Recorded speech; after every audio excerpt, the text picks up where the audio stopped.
Sandy Parker, and welcome to Crafting for Almost Everyone.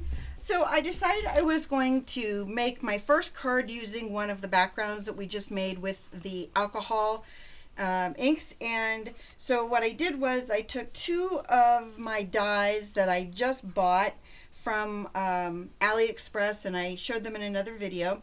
And what I did was I just taped them inside out of each other, because it wasn't that I wanted the centerpiece. Although I can do something with this, this was not my goal. My goal was to have, and I put that tear tape on the back of this and attached to my craft mat. I'm hoping I can get it off the craft mat without destroying the frame, but you never know. Anyway, what I did was I attached the frame, because I was afraid that if I didn't do this, I attached the frame to the foam, I attached it to this so that I would be able to lay my frame down and then lay this on top of it so that I would be sure that everything would be lined up. And let's see if I can do that without making myself cry.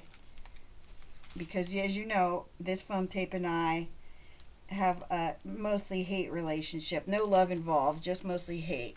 Okay, my hand stuck to that side of it, and now the card's stuck to it. Oh, holy crap. Hold on. Nope. I'm going to have to take this off screen and do it, because I need to have someone else's hands involved in this. Otherwise, I don't think I'll ever get it attached. So let me do that, and I'll be right back. Alright, so here's what I did, because, you know, I'm always thinking. Not really. Here's the problem. When I went to put my piece together, I realized that I didn't put my plastic piece in to stop. I'm making a shaker card, and I didn't put this little piece in that I needed to make it work. So what I did was I cut another one of these out, thinking this would work like a champ and make the whole thing stick together, and I think it will. So what I'm going to do is I'm going to put tear tape, or no, just tape, on this, and hopefully this will hold it in place, and it will hold the clear plastic. I just took like the backing from one of my stamp sets that I got, and I thought, well, that'll work, and so that's what I did. And now I'm going to line it up inside, hopefully, in those little cut marks, that, you know, the ones that turn this into a stitch die. So now my plastic is in place. So I think this time I'm going to use tear tape, because I want to make sure I have a really good seal on my backing there. You know what I'm saying? If you don't, you're going to figure it out in a second, because I'm going to show it to you. And I want to make sure that everything sticks, if I can. Get everything to stick. If not, well, you know what that means. Back to the drawing board. Alright, so let me take my backing off. I'm going to lay this in, and it should kind of fit just like a puzzle. And it did, thankfully. Well, I mean, it's not perfect, but it's close enough.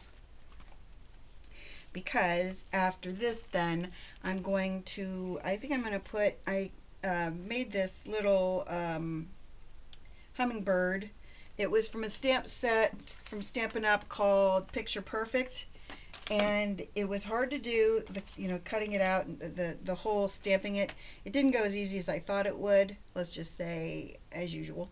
And so I struggled with it, but I wanted to put something on the front of my card to make it more, I don't know, frisky. It is 8.5 inches this way, and it's 5.5 inches this way. Then you score it at 4 1/4, and that makes what's called an A2 size card. For those of you who don't know anything about card making, when I first started making cards, I had no idea what an A2 size card was, and when people would say it, I thought, what are they talking about? Why can't they just tell me the size of the card? So that's why I'm telling you the size of the card. I'm going to put it on the front of my card. kind of centered. I just want to make sure that it's, I mean, you're not going to see this regardless, I don't think. I mean, you're going to see that, but I don't think you're going to see the edges of it. Okay, now, remember that's our really, really sticky foam tape that we have there on the edge. So when you have that kind of thing, you need to make sure that you rub your baby powder or your, this is cornstarch. I'm going to take the backing off. I probably could put my cute little things in there. Oh, I want to tell you one other thing I did. I took a red marker and I went around the outside of my foam with the red marker so that if you flip it sideways, you'd see red instead of white. Last piece. Backing off. Okay. So then I have a bunch of different sequins, or, well, these, they're not really sequins, but I wanted things to go in here that match. So I'm going to be using reds and whites. There's some reds and whites. And a few more reds and whites. And then I want to use some of these fun, the green colors that are in my background. And the golds. If I can find littler ones of these, I'd be really happy. Oh, don't stick to that, buddy. So the littler these I can find, the happier I'm going to be. Here's a little wee one. And here's a little wee one. I'll just pick a few of these up and get rid of the big ones, because I don't really want those great big ones in there if I can avoid it. Because what's the point of having something in there that makes it so you can't even see your bird? Uh-oh. Oh boy. Get off there. Another one of these.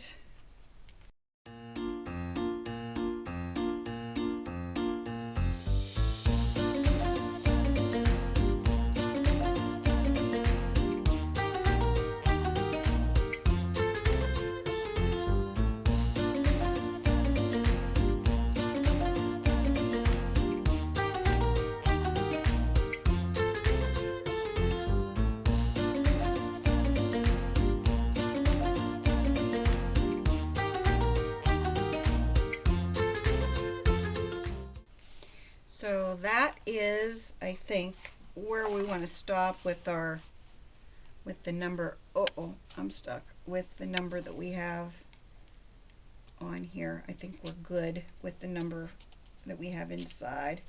I have a couple that are stuck on the edges, but I'm going to just kind of move them around a little bit, and hopefully they won't be a problem.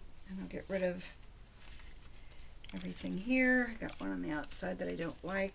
And then what I think I'm going to do is turn this and hopefully get it on here squarely.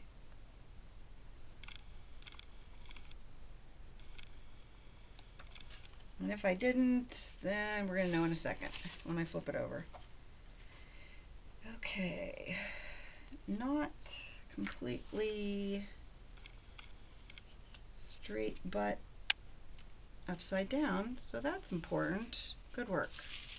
Did a good job on that. I'm going to flip it over and see if I can get it back off. Get my marker on it one more time.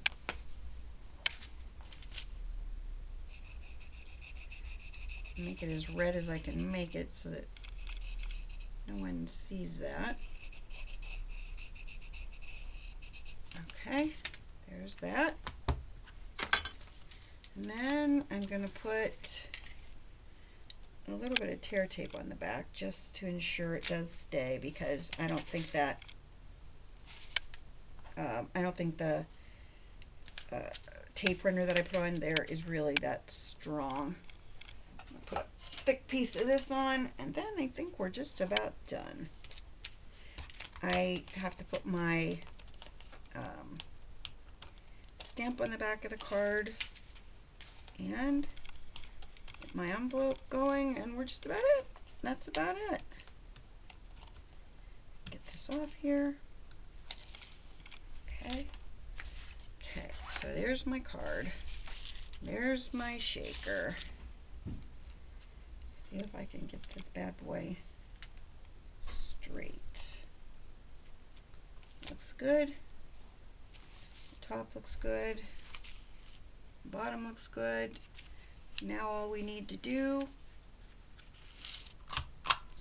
I made this for you. I thought I would put a row of it on the inside, down at the bottom.